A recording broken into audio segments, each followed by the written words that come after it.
Mga kababayan, harinawa sa mga oras na ito, kayo ay nasa mabuting kalagayan. At tayo po ay nasa iba't ibang time zone. So, regardless of your whereabouts, I will wish you all well, no? Sa mga oras na ito. O sa mga baguhan pa lang po, no? Just in case, ito pong muli si Atty. Rogelio Wong ng Batas Pinoy. Ang ating pong channel ay sa pong Legal Aid Public Service Program ng inyong lingkod, no? And in collaboration with the Integrated Bar of the Philippines, Manila Port Chapter. Oh, by the way, kung ating pong napag-usapan sa ating mga episode, consider our discussion for academic and information purposes only. If you have legal or compelling issues, always consult your lawyer in the community.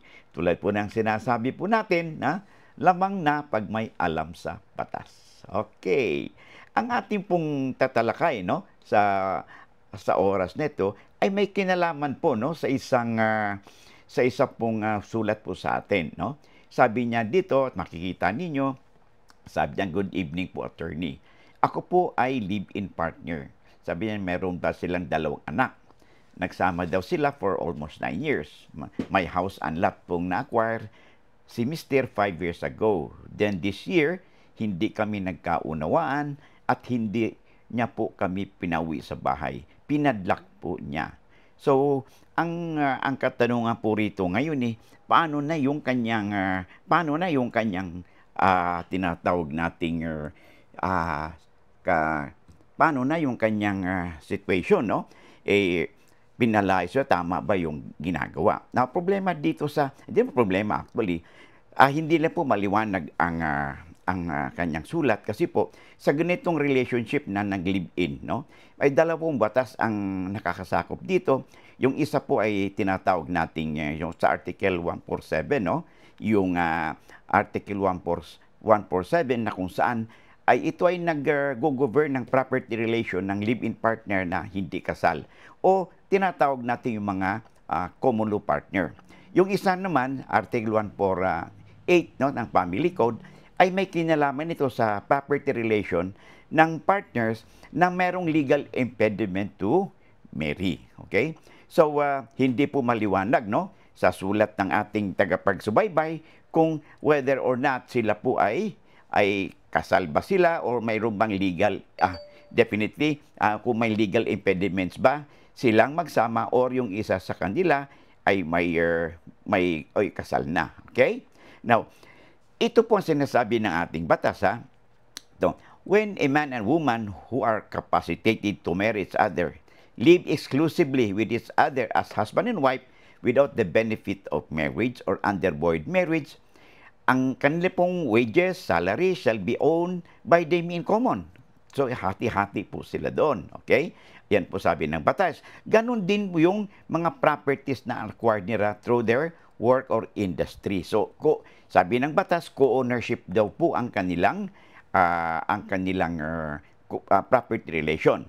Now, in the absence of proof na ilang percentage ba ang napag-own, no, ng bawat isa sa kanila, ang sabi po ng batas is that there is that presumption na equal po ang kanilang sharing or joint effort po sila. Now, ang parte na hindi nag-contribute, halimbawa hindi kayo nag-contribute, no, sa inyong property relation, at dahil kayo ay nag-alaga ng inyong mga anak or in charge kayo sa pag-maintain ng inyong bahay, sa inyong pamilya, no, ang sabi na ng batas, kahit na wala kayong inambag, equal sharing pa rin ang inyong share doon sa nasabing property. Tulad sa nasabi mong ang mister ninyo, no, ang siyang bumili ng bahay. Kung kayo naman ay nag-take care kayo sa inyong anak at saka sa inyong household, kahit na wala kayong inambag, ay co-ownership pa rin kayo doon sa nasabing bahay. Kaya hindi kayo pwedeng paalisin o hindi maaaring ipadlock ang inyong bahay na tinitirhan ng inyong partner dahil lang sa hindi kayo nagkaunawaan.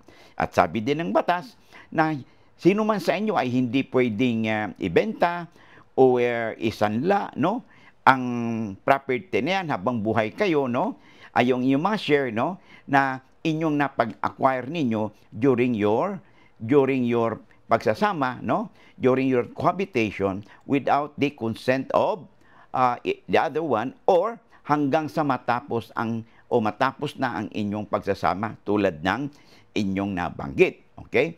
Yun po ang ating tatandaan. Ngayon, doon naman sa isang situation, halimbawa, yung isa sa inyo or both of you ay mayroong pamilya na noon o kinasal na, ito naman po ang nag-govern po dyan, no? So, ang batas nito ay siya pong mag-govern, yung tinatawag po nating nag-cohabitate with legal impediments to marry sa ilalim ng Article 148 ng ating Family Code. Halimbawa, nasabi ng batas, pag sa ganito situation, only the properties acquired by both parties through their joint actual contribution of money property shall be owned in common in proportion to the respective contribution. So hindi po presume na pareho sila ng share. Only sa ganitong situation po, no, na merong legal impediments, kung ano lang yung actual na contribution nila, yun lang ang kanilang magiging shares. So ganun din, in the absence of proof kung magkano talaga yung kanilang contribution, no, ay equal sharing din po sila. Ganun din po ang kanilang pera, ano, at yung kanilang mga utang kung mayroon man. Ngayon, kung halimbawa ang isang party ang isa sa kanila ay may asawa, no? Yung kanyang share ay mapupunta doon sa conjugal property or absolute community property ng asawa. Hindi po mapupunta doon sa kanilang co-ownership. Kung hindi, mapupunta po yung share ng lalaki o babae man doon sa kanyang unang pamilya na kung saan ay subsisting pa yung marriage. Ngayon, kung ang isa sa kanila, no, who acted in bad faith, no, tapos hindi naman validly married to each other, ang kanyang share ay mapuprofit at ito ay mapupunta doon sa innocent party or mapupunta ito doon sa kanilang mga anak. In the particular case, meron kayong anak, yung share ng inyong asawa as a partner, assuming na siya naman ay kasal siya, no? Ay mapupunta ito doon sa inyong mga anak. Okay? Yun po ang masasabi natin sa inyong katanungan. Okay. So I hope naging klaro po ito, no? At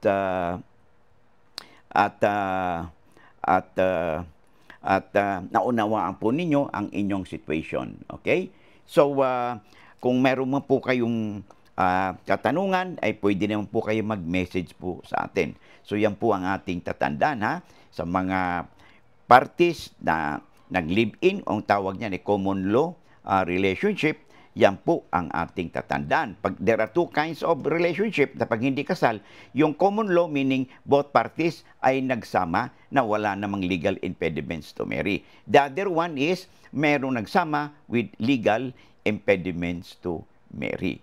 Okay? Tandaan po natin yan, ha? May iba-iba po ang situation dyan. Okay. So, ang sumulat po sa atin, sana guided kayo, no? Kasi hindi naman maliwanag yung inyong sulat kung kayo ba o sino ba sa inyo ay kasal o mayroon ng kasal sa una or mayroong void marriage or existing marriage. So, paki-review lang po, no? Yung ating mga napag-usapan. Hanggang dito na lang muna tayo, no? I hope po all is well at see you in the next live streaming or in our next video presentation. Hanggang sa muli at maraming salamat. God bless.